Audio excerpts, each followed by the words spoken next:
সকলে একবার পড়েন তো, বিসমিল্লাহির রহমানির রহিম। এই বিসমিল্লাহ লিখতে গেলে 19টি হরফ লাগে। কয়টি? আর একটু আওয়াজ করে বলেন তো, কয়টি? বিসমিল্লাহ লিখতে গেলে, পড়তে গেলে 19টি হরফ লাগে। তো আপনার কুরআনুল কারীমের একটি হরফ তেলাওয়াত করলে আল্লাহ কয়টি সওয়াব দেন? 10টি। এটা হলো নরমাল, এটা কি স্বাভাবিক। কয়টি নেকি দেয়? আর একটু জোরে বলেন না, কয়টি? আপনি যখন কুরআনুল কারীমের কোনো আয়াত বা কোনো অংশ পাঠ করবেন, স্বাভাবিকভাবে একটি হরফ তেলাওয়াত করলে কয়টি দিবেন? 10টি। তো সূরাত আমরা যে বিসমিল্লাহ পড়লাম, এই বিসমিল্লাহ কুরআনুল কারীমের একটা আয়াত। তো এই বিসমিল্লাহর মধ্যে 19টি হরফ আছে। তো 19টি যদি হরফ হয় স্বাভাবিক তেলাওয়াতের কারণে, এই 19টি হরফের কারণে 10টি করে যদি নেকি হয়, তাহলে কত হলো? আর একটু জোরে বলেন। 190 কি রমজানের জন্য না রমজানের বাহিরে? আরে জোরে বলেন না। রমজানের বাহিরে 190। তো রমজানের মধ্যে হচ্ছে কমপক্ষে 70। আর বিসমিল্লাহ যখন আমি পড়ব উযু ছাড়া, তখন হবে প্রত্যেক হরফে 10 নেকি। অর্থাৎ উযু ছাড়া যখন আমি বিসমিল্লাহির রহমানির রহিম পড়ব রমজানের বাহিরে, তখন আল্লাহ তাআলা খুশি হয়ে আমাকে কমপক্ষে 190টি নেকি দিবেন। জোরে বলেন সুবহান। এখন যদি মাহে রমজানে, আচ্ছা উযু ছাড়া বললাম, মাহে রমজানের বাহিরে আমি উযু সহ বিসমিল্লাহ পড়লাম, আমার নবী ইরশাদ করেন, কেউ যদি উযু সহ পড়ে তো 10-এর জায়গায় আমার আল্লাহ প্রত্যেক হরফে 100টি করে নেকি দিবেন। জোরে বলেন সুবহান। তাহলে রমজানের বাহিরে উযু সহ বিসমিল্লাহির রহমানির রহিম একবার পড়লে কতবার সওয়াব হয়? 1900। কতশো? আর একটু মহাব্বতে সকলে বলেন কতশো? তাহলে আমরা যারা এখন চাঁদবাগ মসজিদে আসি, আমরা কি উযু আসি কি নাই? আরো জোরে বলেন, উযু আসি কি নাই? তখন আমরা যদি পড়ি একবার, সকলে পড়েন বিসমিল্লাহির রহমানির রহিম। তো আমাদের উযু রয়েছে এবং মাহে রমজানে আমরা বিসমিল্লাহির রহমানির রহিম পাঠ করলাম। আমার নবীজি বলেন, আমার আল্লাহ খুশি হয়ে একবার বিসমিল্লাহ পড়ার কারণে আমার আল্লাহ খুশি হয়ে 1,33,000 সওয়াব আমাদেরকে দিয়ে দিয়েছেন। আর একটু মহাব্বতে বলেন। এইমাত্র আপনারা বললেন সুবহান আল্লাহ। এই সুবহান আল্লাহ শব্দটা কোরআনুল কারীমে আছে কি নাই? আমার নবীজি ইরশাদ করেন, এই সুবহান আল্লাহ লিখতে 8টি অক্ষর। কয়টি? 8টি অক্ষর। সাধারণ সময়ে সুবহান আল্লাহ একবার বললে কয়বার সওয়াব? 10 বার। তো 8টাতে কয়বার হয়? 80 বার। যদি উযু সহ হয় কয়বার হয়? 800 বার। কয়বার হয়? মাহে রমজানে কয়বার হবে? আমার নবীজি ইরশাদ করেন, মাহে রমজানে যদি কেউ বলে একবার সুবহান আল্লাহ উযু সহ, আমার আল্লাহ খুশি হয়ে 56,000 সওয়াব তার আমল নামায় দিয়ে দিবেন। আর একটু উচ্চ আওয়াজ করে বলতে পারবেন সুবহান আল্লাহ? আমার নবীজি ইরশাদ করেন, যদি কোনো বান্দা একবার খুশি হয়ে আলহামদুলিল্লাহ বলে ফেলে, কি বলে? সকলে বলেন আলহামদুলিল্লাহ। আর একটু মহব্বতে বলেন আলহামদুলিল্লাহ। আমার নবীজি ইরশাদ করেন, আলহামদুলিল্লাহ লিখতে হচ্ছে 9টি হরফ ব্যবহার হয়ে থাকে। কেউ যদি এই মাহে রমজানে উযু সহ একবার আলহামদুলিল্লাহ বলে, আমার আল্লাহ তার আমল নামায় 63,000 সওয়াব দিয়ে দিবেন। উচ্চ আওয়াজে বলেন আলহামদুলিল্লাহ। আমার ভাইয়েরা, রহমাতুল্লিল আলামিনের উসিলায় কত নিয়ামত পাইলাম, খবরই জানি না। বাবার অনেক ধন সম্পদ, সব দলিল রেখে গেছে। এখন ছেলে হইলো মূর্খ। ছেলে কি? হ্যাঁ, কি জানে? দলিল টলিল কিছু বুঝে? হ্যাঁ, উল্টা সিধা কিছুই বুঝে না। তার বাকি জীবন এমনি কষ্টেই যায়। তার বাবার রেখে দেওয়া সম্পদ সে আর ভোগ করতে পারে? আমার নবীজি কি রেখে গেছেন আপনার জন্য, আমার জন্য? আমার আপনার খবর নাই। আমার ভাইরা, সূরা ইখলাস কুরআনুল কারীমের সবচেয়ে বড় সূরা, ঠিক কিনা?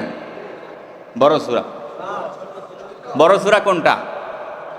সূরা, আরেকটু জোরে বলেন, সূরা বাকারা সবচেয়ে বড় সূরা। সবচেয়ে ছোট সূরা আপনার হচ্ছে এই সূরা কাউসার।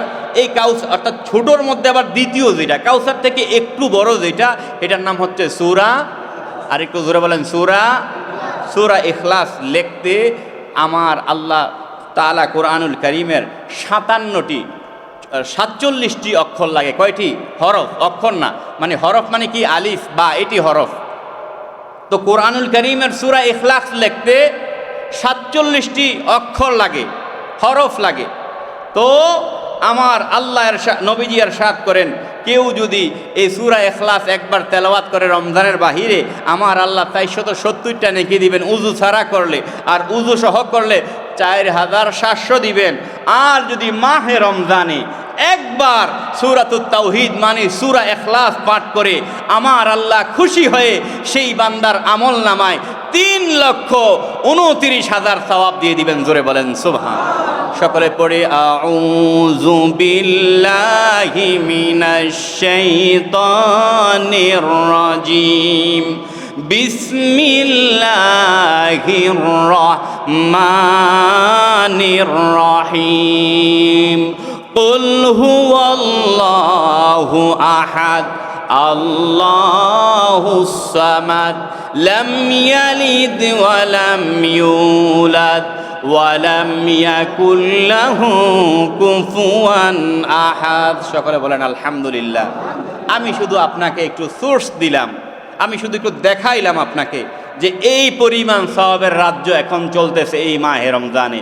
এরকমভাবে কাউরান বাজার মাছের বাজার, তুমি ইয়া থেকে আশকোনা বাজার থেকে রুই মাছ কিনেন আপনি 300 টাকা করে, কাউরান বাজার যান 180 টাকা দিয়ে কিনতে পারবেন। আমি আপনাকে বাজার দেখাই দিলাম, বাকিটা আপনার উপরে। সূরা ইখলাস তেলাওয়াত করলে যদি 3,29,000 বার হয়, সূরা ফাতিহা পড়লে কি কম হবে না বেশি হবে?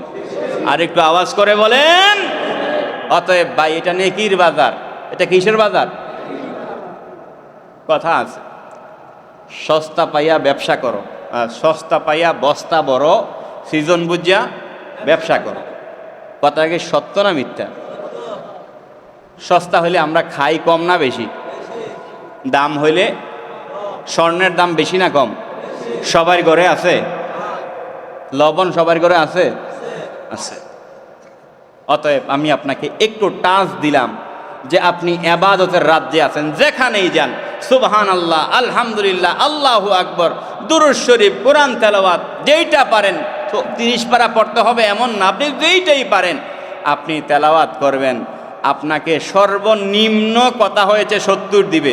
এখন যদি আপনার মনের যে ইচ্ছা, আপনার মনের যে তামান্না আল্লাহ যদি কবুল করে ফেলেন, তো 70 থেকে 700 দিতে কি আল্লাহর কাউকে জিজ্ঞেস করতে হবে?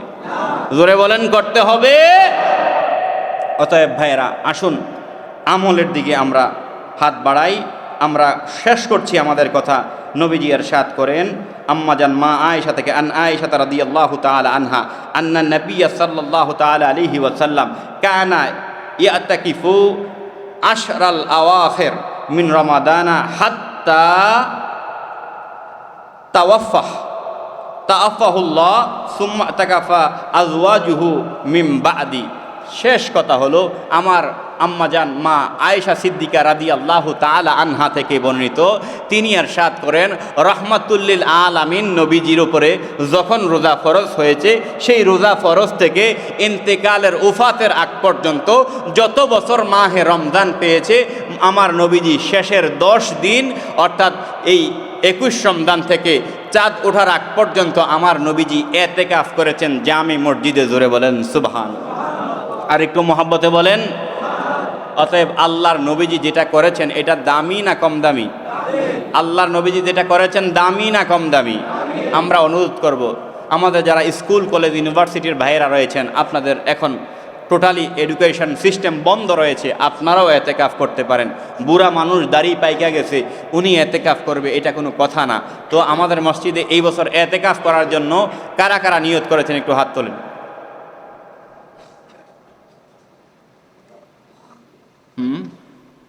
ইতিকাফের জন্য মাশাআল্লাহ, সকলে বলেন মাশাআল্লাহ। গতবার যে কুমিল্লার একজন বসছিল না, ওনার মেয়ে ডাক্তার, উনি কই? খুব মহব্বতের মানুষ, শহীদুল ভাই না? আমাদের আমাদের খুব মহব্বতের মানুষ ভাইজান এতেকাফে বসবেন। আমরা আগেই দোয়া করি রমজানের আগে, এতেকাফের আগে আল্লাহ পাক যেন সুস্বাস্থ্যের সহিত পরিপূর্ণ কবুল এতেকাফ কবুল করে বলেন আমিন। আরেকটু ওয়াজ করে বলেন আমিন।